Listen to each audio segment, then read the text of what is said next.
Assalamualaikum warahmatullahi wabarakatuh. Baiklah, perkenalkan nama saya Muhammad Arsyil Suito dari lokal PBA 5C. Ingin menjelaskan materi dari Balaghah, yaitu kalam insya sebagai tugas UTS. Baiklah, bismillahirrahmanirrahim. Definisi kalam insya ini berasal dari secara bahasa atau etimologi ansya'a yunsyi'u insya'an, yang berarti dari sigot masdar yang berarti al-ijad, yaitu mewujudkan, mengembangkan, menciptakan atau menimbulkan. Menurut istilah yaitu terminologi, kalam insya adalah suatu kalimat yang tidak mengandung kemungkinan benar maupun bohong dalam zatnya. Seperti, hai Khalid, jangan kau pukul anjing itu. Perkataan di atas hanya mengandung pengertian larangan memukul anjing, tidak mengandung pengertian benar ataupun bohong. Artinya, kalam insya tidak dapat diperoleh dan tidak dapat dinyatakan kecuali dengan pengungkapan berdasarkan bentuk kalimat itu sendiri, baik berupa tuntunan perintah, larangan, dan lainnya. Pembagian kalam insya yaitu terbagi menjadi dua, insya ghairu talabi dan insya talabi. Insya ghairu talabi ada al-mad, zam, qasam, ta'jub. Yaitu insya talabinya al-amr, nahi, at-tamanni, istifham, an-nida. Yaitu yang pertama kita akan bahas tentang dari insya talabi. Insya talabi yaitu ungkapan kalimat yang menuntut suatu permintaan yang belum diperoleh ketika memintanya. Maksud dari belum diperoleh ketika memintanya yaitu lafaz perintah terlebih dahulu diucapkan kemudian disusul dengan implementasi atau pelaksanaan dari perintah tersebut. Kalam insya talabi tidak hanya dalam bentuk perintah, namun ia juga terdapat beberapa model lain. Ungkapan kalimat yang berbentuk perintah dengan bentuk larangan, bentuk harapan, pertanyaan, istifham, seruan, an-nida. Yaitu yang pertama akan kita bahas perintah, al-amru. Amr yakni di sini meminta agar terlaksananya suatu pekerjaan yang dilontarkan dari mutakallim kepada mukhatab, lawan bicara. Contohnya dalam bentuk fi'il amr, lakukanlah sesuai kehendakmu. Di dalam Al-Quran contohnya ud'u ila sabili rabbika bil hikmah. Selanjutnya ad-du'a. Di dalam Al-Quran surah An-Naml, yaitu yang artinya ya Tuhanku, berilah aku petunjuk agar aku dapat mensyukuri nikmatmu yang telah engkau limpahkan kepadaku dan kepada kedua orang tuaku. Yang kedua al-irsyad, petunjuk. Di dalam Quran surah Al-Baqarah ayat 282, ya ayyuhalladzina amanu idza tadayantum bidainin ila ajalin musamma faktubu wal yaktub bainakum katibun bil adl. Wahai orang-orang yang beriman, apabila kamu melakukan utang piutang untuk waktu yang ditentukan, hendaklah kamu menuliskannya, dan hendaklah seorang penulis di antara kamu menuliskan yang benar. Yang selanjutnya at-ta'jiz, itu melemahkan. Di dalam Quran surah Al-Baqarah ayat 23, wa in kuntum fi raibin mimma nazzalna ala abdina fa'tu bi suratin min mithli wada'u syuhada'akum min dunillahi in kuntum shadiqin. Dan jika kamu meragukan Al-Quran yang kami turunkan kepada hamba kami Muhammad, maka buatlah satu surah semisal dengannya, dan ajaklah penolong-penolongmu selain Allah jika kamu orang-orang yang benar. Itu at-ta'jiz. Yang selanjutnya al-ibaha, pembolehan. Dalam Quran surah Al-Baqarah 187, wa kulu washrabu hatta yatabayyana lakumul khaytul abyadu minal khaytil aswadi minal fajr. Makan dan minumlah hingga jelas bagimu perbedaan antara benang putih dan benang hitam, yaitu fajar. Yaitu selanjutnya atas taswiyah atau penyetaraan.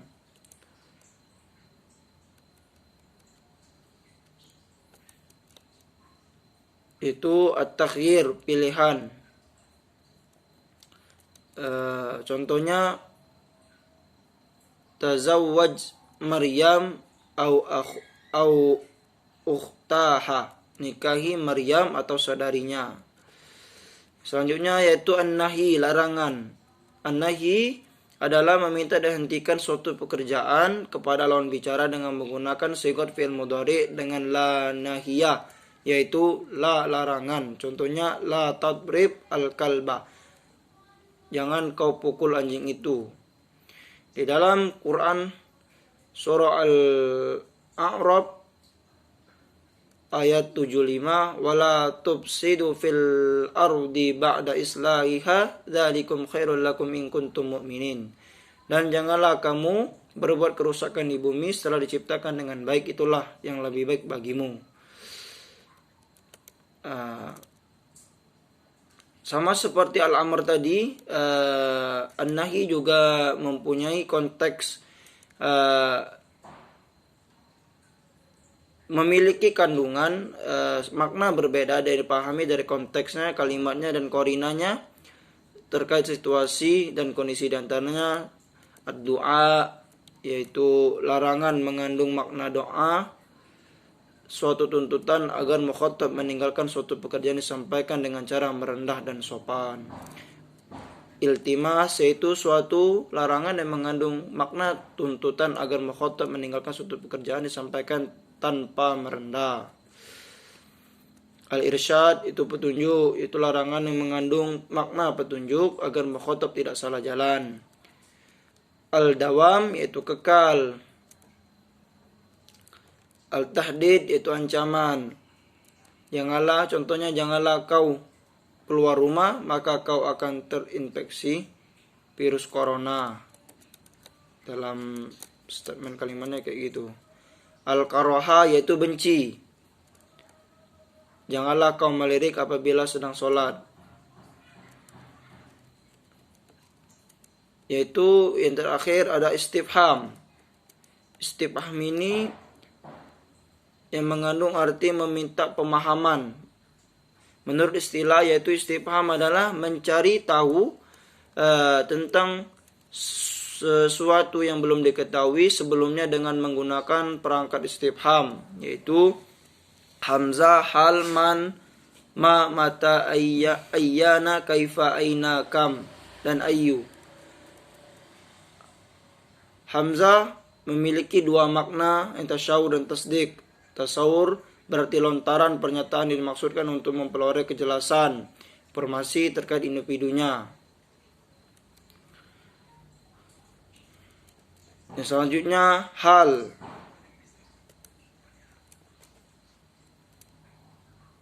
Ma, man, ma digunakan untuk tidak berakal dengan maksud menanyakan kejelasan suatu nama. Contohnya ma huwal insan wa ma huwal iman wa ma hiya syamsu. Yaitu mata. Mata di sini digunakan untuk meminta penjelasan tentang waktu, baik waktu lampau maupun waktu yang sekarang. Ayyana digunakan untuk memerintah penjelasan mengenai waktu yang datang terkait dengan sesuatu yang masih samar atau membingungkan. Contohnya yas'alu ayyana yaumul qiyamah. Dia bertanya tentang kapankah hari kiamat itu. Yas'alunaka 'anis sa'ati ayyana mursaha qul innama 'ilmuha inda rabbi la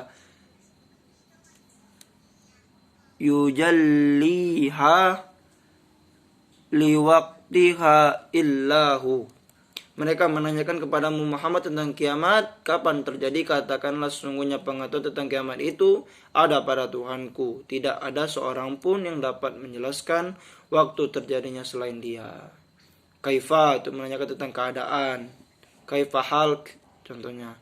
Tamanni di sini adalah menghendaki sesuatu yang diinginkan, baik sesuatu itu mustahil didapatkan atau sesuatu yang mungkin digapai.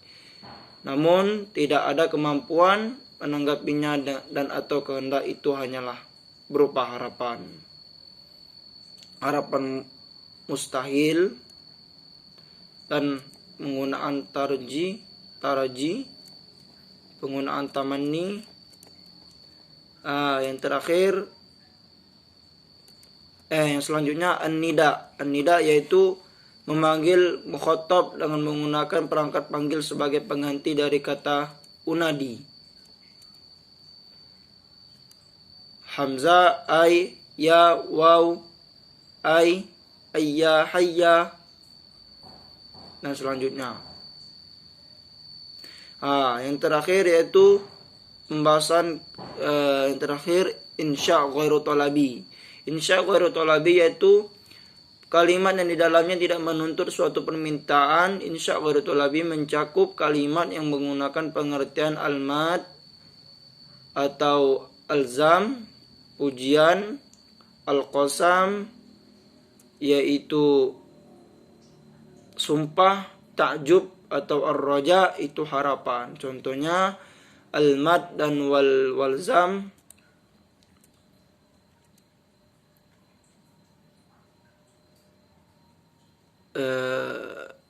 ni'ma